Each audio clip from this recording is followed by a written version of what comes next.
So let's talk about biological signs that a woman likes you. Now, we could talk about the verbal signs that a woman likes you, like the way that she speaks to you, the way that she asks you questions. But humans were alive and were thriving before we developed language. Most of the time, most of our wiring to show that we like each other come through nonverbal communication, pre-verbal ways of speaking. And those are the ones that actually betray us, especially our micro expressions. Sudden instinctual responses to value. These are unconscious. Most of the time, if you're not aware of them, you can't control them. And a lot of these signs are universal, so they transcend culture. Doesn't matter the culture that you're in. Some signs, some indicators of interest are cultural, okay? But most of these, the ones that I'm talking about, are not cultural. They are wired deeply in our in our mammalian brain, okay? So let's talk about them and I'll understand this, okay? The basis of this video is going to be based on Charles Darwin's book called The Expression of Emotions in Man and Animal. It doesn't talk about attraction and the way that humans communicate in terms of love, but it has some fundamental principles that I think I need to lay the foundation for. So we're going to recite a passage from this book that I find fascinating and that will relate to what I'm talking about. The first principle that I'm going to be referring to is the principle of serviceable associated habits. Listen to what Darwin said. Certain complex actions are of direct or indirect service under certain states of minds, i.e., when they like each other versus when they don't like each other. In order to relieve or gratify certain sensations, like the desire to express our love, and whenever the state of mind is induced, like when we love somebody, however feebly, there is a tendency through the force of habit and association for the same movement to be performed. When you like somebody, no matter how much you like them, the intensity of how much they like you does depend, which we're gonna talk about. But the point is that when somebody likes you, there is a universal way of behaving that most people mimic, that they're unconscious of, that we have inherited from our ancestors. Though they may not be the least of use. Like, for example, like scratching your hand right here, right? Scratching your hand says that I'm somebody who wants to be groomed, right? Or touching your face when you like somebody, right? Is indication that, groom me and stuff like that. Is an invitation to the person. I believe that's what it is. It's either that or you grooming yourself. But the point is that these types of behaviors come from our ape days. Come when we were hominids and that lived in trees. We don't need that today because we don't have hair. But that is so wired in us through millions of years of evolution that even though it has no serviceable use, we still do it. And so because of that, we can use that as a cue to find out if somebody likes us. Those are biological signs. Some actions ordinarily associated through habit with certain states of mind may be particularly repressed through the will. Like, for example, if somebody likes somebody and they know that scratching your hand is an indicator that they like you, some people might resist it to not show that they like you. And in such cases, the muscles which are least under the separate control of the will are the most liable to act. For example, some behavior, scratching, you can control. Some other behavior, like the dilation of your pupils, which we're going to talk about, you cannot control. So some signs are uncontrollable. Like, so for some people, having a high-pitched voice, right? Like literally high-pitched voice when you like somebody is not just a sign that you like them. It's also a sign of respect to authority. That's how we talk to authority. Even as children, that's how we talk to our parents. We like, hey, that's how we got used to it. So when we talk to somebody who we believe have value, we behave with them in a similar way to when we talk to an authority figure. So your voice kind of like turns a little bit high pitched when you don't like the person, or when you don't think that this person has value or authority. Your pitch naturally becomes more relaxed and more monotone. And the reason for the high pitch is because your body's tense, but also your vocal cords are also tense up, and it creates that kind of type of voice because you're nervous around them, right? So that's what happens. which are okay. In certain other cases, the checking of those habitual movements requires other slight movements. Okay, so now that we understand the principle of associated habits, remember, when you like somebody, there are some behaviors that come along with it. Now let's talk about the principle of antithesis, which is a way to find out if somebody doesn't like you by looking at the opposite behavior. I don't even need to read it because I remember. For example, the principle of antithesis is that certain emotional states produce a certain behavior, but the opposite of that emotional state produces the opposite behavior. When you like somebody and you're open to them, your behavior is naturally more open. Your hands are even out there. Your chest is up.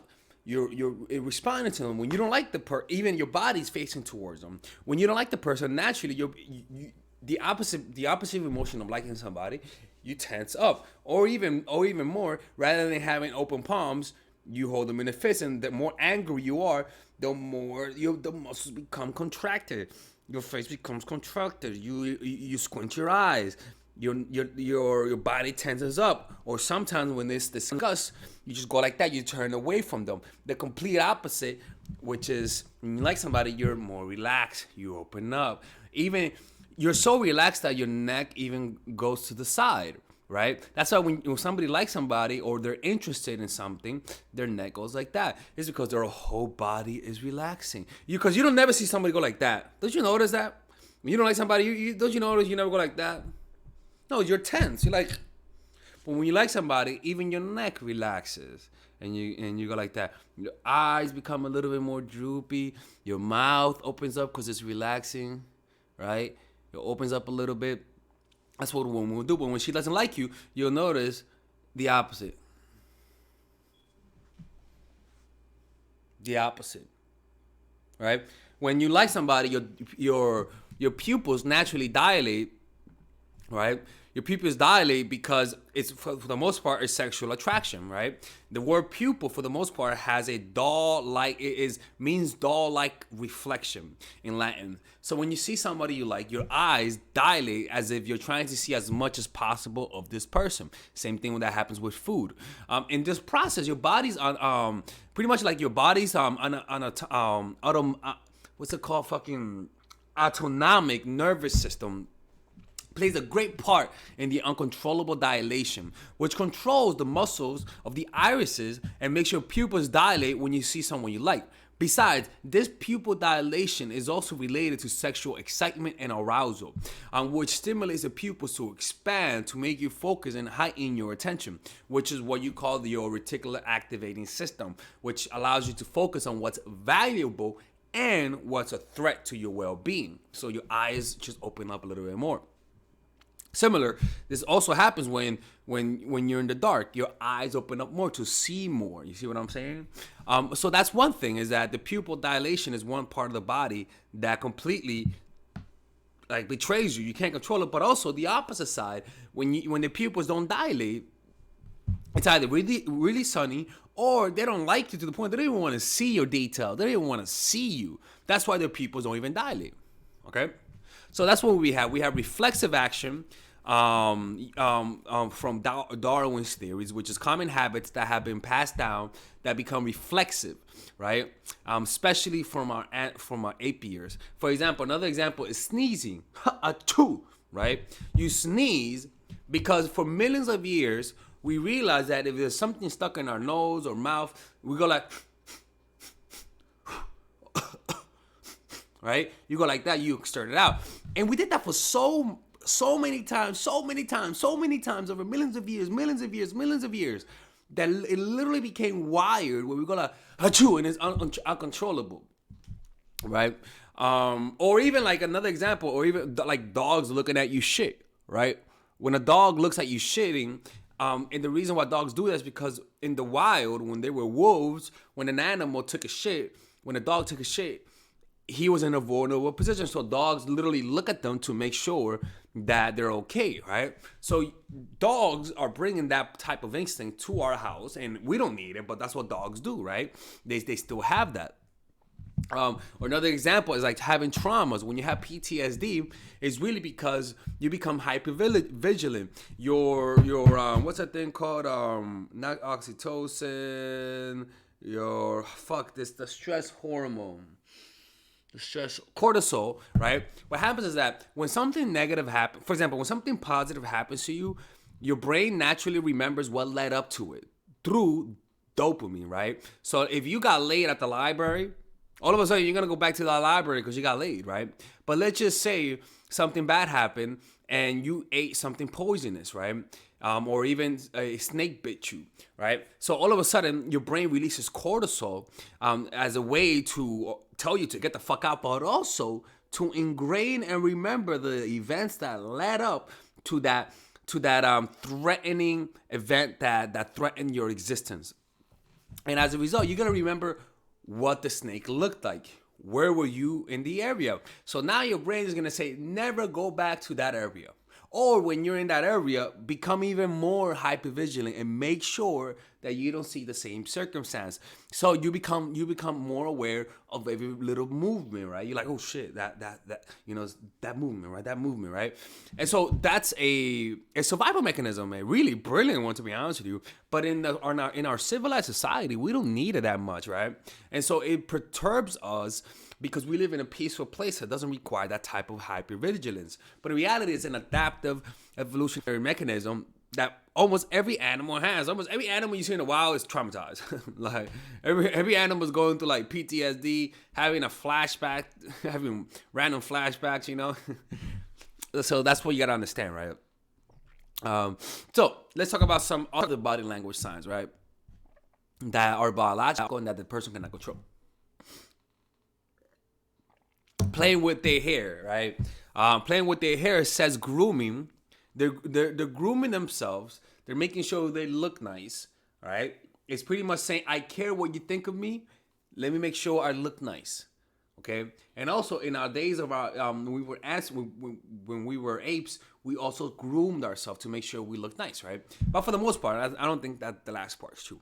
But for the most part, if we do this when we're going to an interview, when we care what the person says, we groom ourselves. When we value their opinion, when we think they have value. So if you're meeting somebody on a date, okay?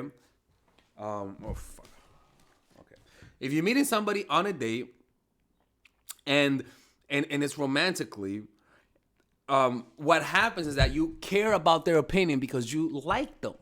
So you're naturally going to groom yourself. But if you're meeting somebody on a date and you don't care what they think, you're not going to do that. It's just that simple.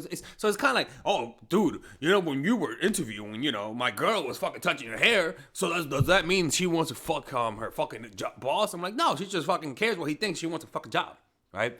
Now, there are levels to grooming, right? If she goes like, that's good. But then if she starts playing with her hair or even putting her hair in her mouth, that's when she really wants to fuck, right? So understand this. Is that the level of indicators of interest that a woman will give you depends on how bold she is and how shy she is and how much she likes you. So, but the most important is how much she likes you, because if she likes you a lot, she could be the shyest motherfucker on the planet and she's gonna show you a lot of signs that she likes you because it's gonna be uncontrollable, right? So that's what you gotta understand, is that you may not get those signs because she might be shy, you know what I'm saying? Or she might not like you too much. But we could talk about how to elicit indicators of interest from a woman in another video. Just let me know in the comments down below if you want me to make that video. So playing with her hair says grooming. Facing you, like I said, right? The body's facing you. That's a big sign. Notice when you like the girl and you're on a date, you literally face her. Like it's an unconscious thing. We all do that.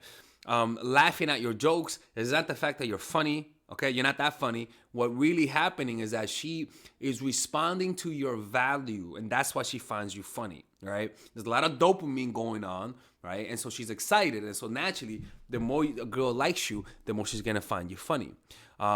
Lightly touching you is a bigger part, right? Literally, like lightly touching you is a big sign that she likes you, and especially when you're on the date, like touching you, not touching your dick, but lightly touching you, right? Other signs is proximity, right? She sits close to you. If you're on a date, you'll notice, because we have an average distance of how people sit close to us on a date. You know what I'm saying? Like there's an average distance where it's like polite but not too rude, right? When somebody doesn't like you, you'll notice that she might even sit further from you, right? But when the person really understand that just because she's sitting far from you, don't assume nothing, okay? But do assume something if she sits really close to you. Okay, because on a date, I've had many times where the woman sat fucking a mile distance from me, and midway through the day, I'm like, bitch, get close to me, right? I don't say bitch, but like, I'm like, get close to me. She does it, right? If she doesn't like you, she said, why? I'm like, bitch, okay, you know what? Why? Okay, never mind. Why are we here? Okay, so lightly, like being proximity, or even if you guys are if you're part of a school and you guys are, in a class, she'll sit close to you. Even couples, right? You'll notice that they sit close to each other. Notice how she behaves. Another sign that she likes you, which is behavior and biological, is that notice how because it's unconscious. Notice how she behaves around other people compared to you. All right. Tilting of the neck, also, like I said, indicates that she's relaxed. Now, a big one is eye contact, right? If you're in a social setting, what you'll notice is that it's not that she'll look at you once, it's that you guys will just keep making eye contact with each other unnecessarily. You guys are not addressing each other. You guys are not talking to each other. So for some reason, you guys will always make eye contact with each other. It's a sign that both of you guys are attracted to each other. That's actually a big one, actually. In fact, I've seen it with friends, girls that I've had where they're just looking at me. I'm like, oh man. Like some friends here in New York City. I had a buddy of mine who lives in Brooklyn. What was he from? He's Dominican too. We played baseball many years ago. And he had a girl, really cool girl, Chinese, but this girl always looked at me, always looked at her. We always talked about it because he really didn't like her, but he also noticed too. He was like, dude, she's always looking at you. I'm like, I noticed, right? Years later, this bitch hits me up. She's in fucking Mexico too, right? I didn't go out with her, but the point is that she always looked at me and I always looked at her, all right? And I noticed because I'm a hyper vigilant person, you know what I'm saying? But you'll notice that, like the eye contact. So it could be at school, it could be at work. At a club, it's a little bit different. At a club, what you'll notice is that what they'll do, they'll look at you, turn away, and then look again, right? That's a big sign. Now, sometimes a woman will look at you, turn away, not look at you. It's better to find out yourself and hit her up. But if she looks at you, turns away, and then looks at you and then turns away, that's a big sign. She wants that dick, my dude, okay? Right?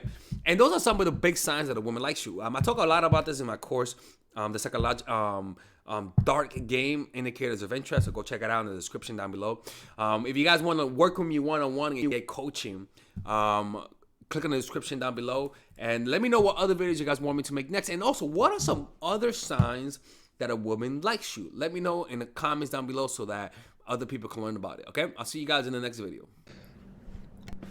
Okay, so if you consider yourself a nice guy, if you're the type of person that always gets played by women, is considered like a mama's boy, or you like assertiveness, or you've been bullied when you were a little kid, and so you develop some nice guy's tendencies, then I would highly recommend you check out my new course, Nice Guy. It's specifically made for just nice people in general. I'm a nice guy. I was a nice guy. I was a Bible teacher, for God's sake. I was a Bible teacher. It doesn't get any more nicer than that, okay? So in this course, I will teach you about the art of assertiveness. And if you just learn to become more assertive in a healthy and non-toxic way, what will happen is that men will respect you and women will bang you for the most part, okay? As long as women respect you and see you as a man, that's all that matters. So this course is more about how to embrace your masculine side. If a guy watches this, he'll embrace his masculine side. If a woman watches this, they'll embrace their feminine. This is a course specifically made to bring out your assertive self in a healthy way. So you're going to learn about the source of human aggression. You're gonna learn about how to assert yourself in terms of in a work situation, what to do if somebody disrespects you, how to know if somebody is disrespecting you or not. Because when you're a nice person, you assume that everybody has good intentions. So you can check out all of this. It's a pretty big course, but the size of the course, it doesn't matter. You can check out all of this for just $99. And if you don't like it, just ask for your money back, and I'll send you your money back. No questions asked. Not one time in my career have I ever rejected somebody's refund. So if you don't like it, it's a money back guarantee. This is the equivalent of buying a sneaker. Okay, it's a really good investment. So I'll see you guys inside. It's a 30-day money back guarantee, and you will not regret it, because after this course, you will learn how to become more assertive, and women will stop playing you. It's plain and simple, and that's all that matters. I'll see you guys inside.